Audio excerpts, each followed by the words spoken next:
Okay, back by popular demand, it's the Mishler Math videos. Today we're going to talk about transformations, starting with translation. As you can see, I've got the book open right in front of us, and we're going to use a graphing calculator and see what we can come up with here.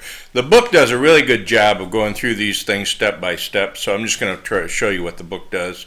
And this says graph f of x equals x squared. So okay, let's graph x squared, and that would be this one right there. Okay, and then it says graph g of x squared plus 3. So let's write that, x squared plus 3. Now I'm going to graph both of these, and then as always I'm going to go to zoom 6 just to make sure I've got a standard viewing window before I start. There's the first one, there's the second one. You notice what's going on there? I'm going to show you a little trick here. Watch. You see over here in the book, the second one is a little bit heavier. We can actually do that on our calculator. Watch. This is the second one. Go to the left. You see where the cursor is right now up here? It's flashing. So I'm going to click on enter. You see it changes it to a dark line, and go to the graph. You see now the dark line looks heavier. But most important, look what's happened to this graph. You see we went from down here, which is a graph of f of x equals x squared, we moved up 3 units, which kind of makes sense because look at there. There's plus 3. So the graph is g of x equals the same thing as f of x plus 3. Okay? So let's try another one here. And if I can get the graph or the calculator to stay there, I'll do that. Try the absolute value of x. All right. Absolute value of x, go up here, and remember I told you for absolute value, push math and go 1, and this is absolute value is the first one. And by the way, last time we talked about integer, the integer function is right there at number 5. But anyway, we're going to do number 1, the absolute value function. So enter, and absolute value, just absolute value of x, close parentheses. Now we're going to do another thing. We're going to do the absolute value. Again, we want to go to math, numbers, enter, absolute value of x plus 4. Now this is going to be a horizontal transformation, but this is going to kind of blow you away a little bit. First of all, there's the absolute value. There's the absolute value of x plus 4. Say, what happened here? Well, first of all, I didn't make that dark, so I'll move over there, hit enter. And there we go. There's x plus 4, or there's x. There's x plus 4, the darker one. Okay. So how come if it's x plus 4, it moved to the left 4 units? Well, this is one of the things you have to get used to with translations when you're moving from, and by the way, this is f of x equals, it's the same thing as f of x plus 4. Look at it, it says g of x equals f of x plus 4. And sure enough, I put x plus 4 in there for x. That's what g of x is. But how come it moved to the left? And I don't know any quick way to explain that, or all I can tell you is after you get used to it for a while, you say, oh yeah, that's right. One way to look at it is x minus a negative 4, okay? Because you want x minus something in here. And so x minus a negative 4 means you go to the left 4 units. But we'll talk about that again in a few minutes. But anyway, so what do you think is going to happen to this down here, a, on the bottom here? F of x equals x squared, g of x equals x squared minus 2. If you said, well, the graph of x squared is going to go down 2 units, well, that's correct. And g of x, or f of x equals absolute value of x, transform that into g of x, which is absolute value of x minus 3, your graph is actually going to move 3 units to the right for that one. Okay? Everybody with me on that?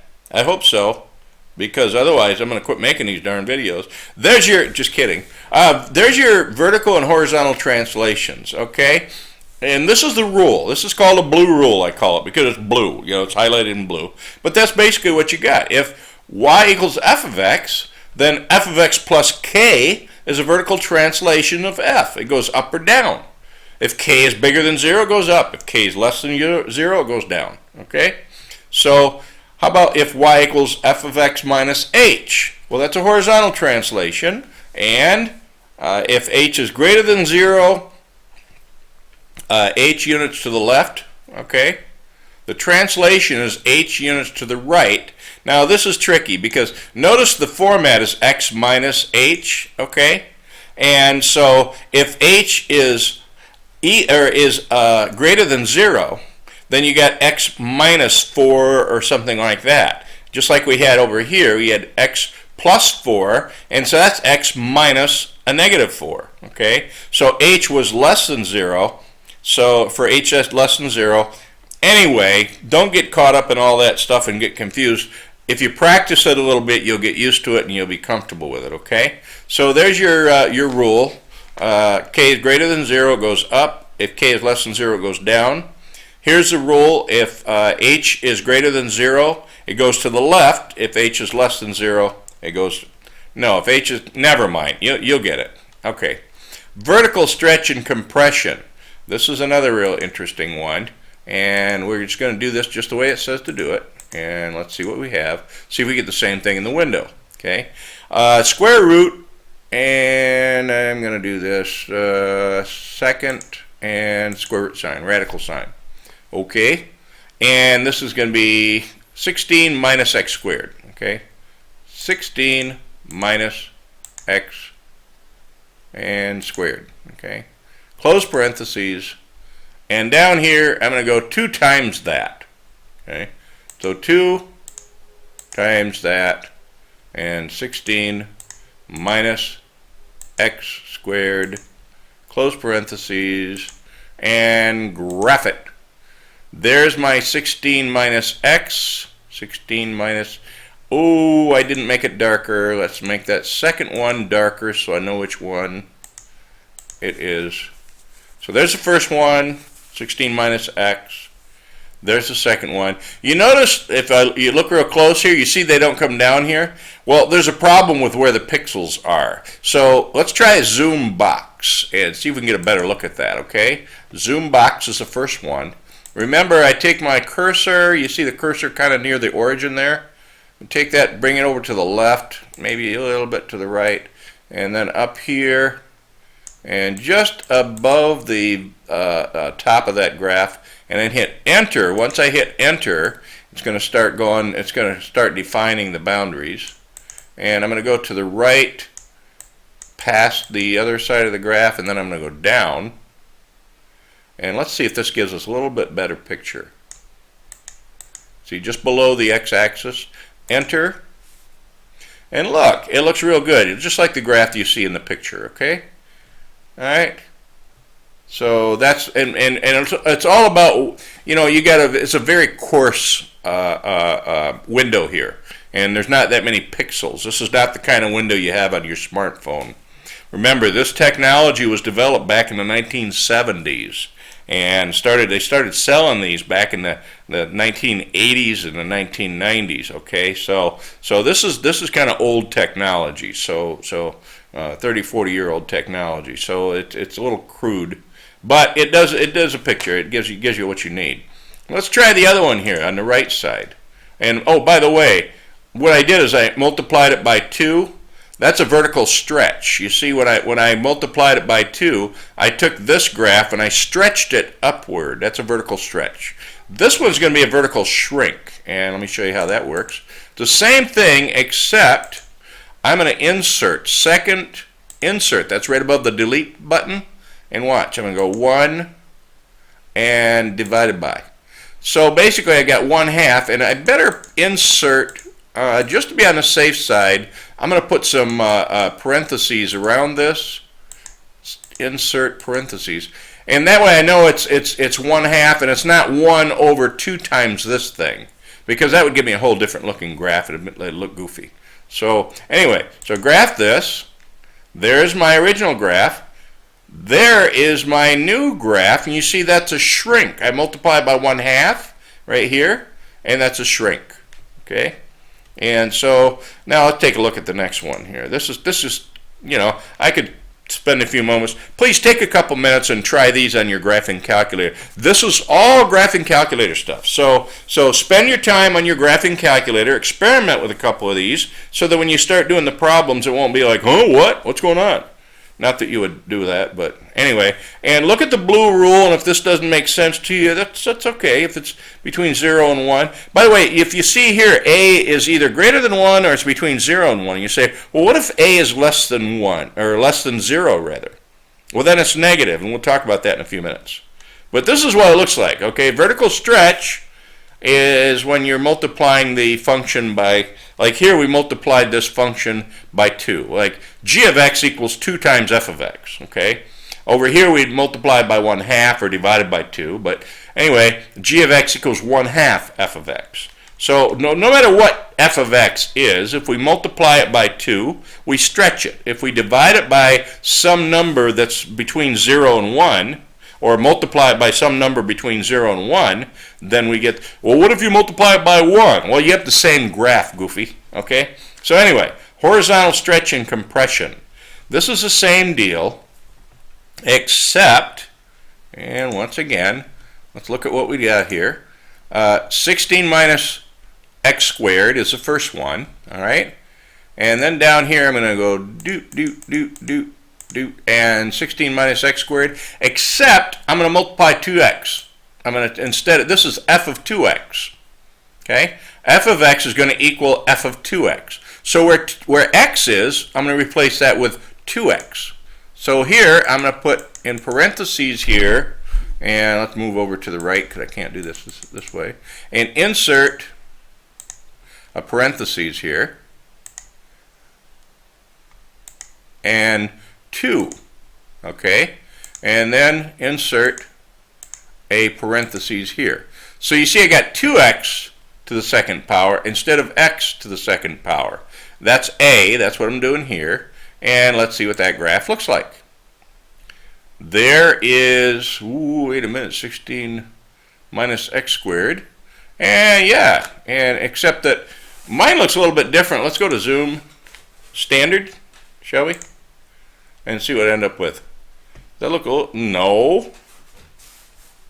Doesn't look like this one, does it? I wonder what my viewing window is here. Let's take a look at the viewing window.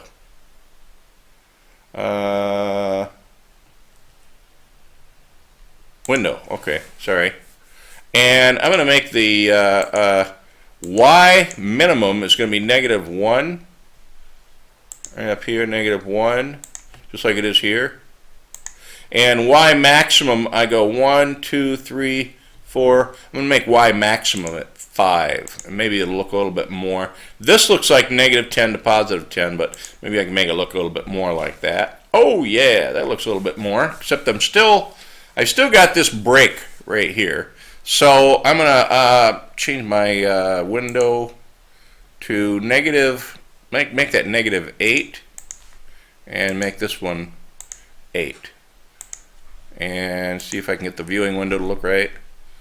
A little bit better, but I still don't like it, but that's the best I'm going to do for right now, I'm afraid. Maybe if I can change my format a little bit. And no, how about mode? Ah, here we go. Let me try to change this dot to dot there on that one. That's in the mode menu. And that looks a little bit more like it, doesn't it? Not quite, but anyway. That's the best we're going to do here. I'm going to change that back to where it was. I don't even like this one. Alright, enter. Okay.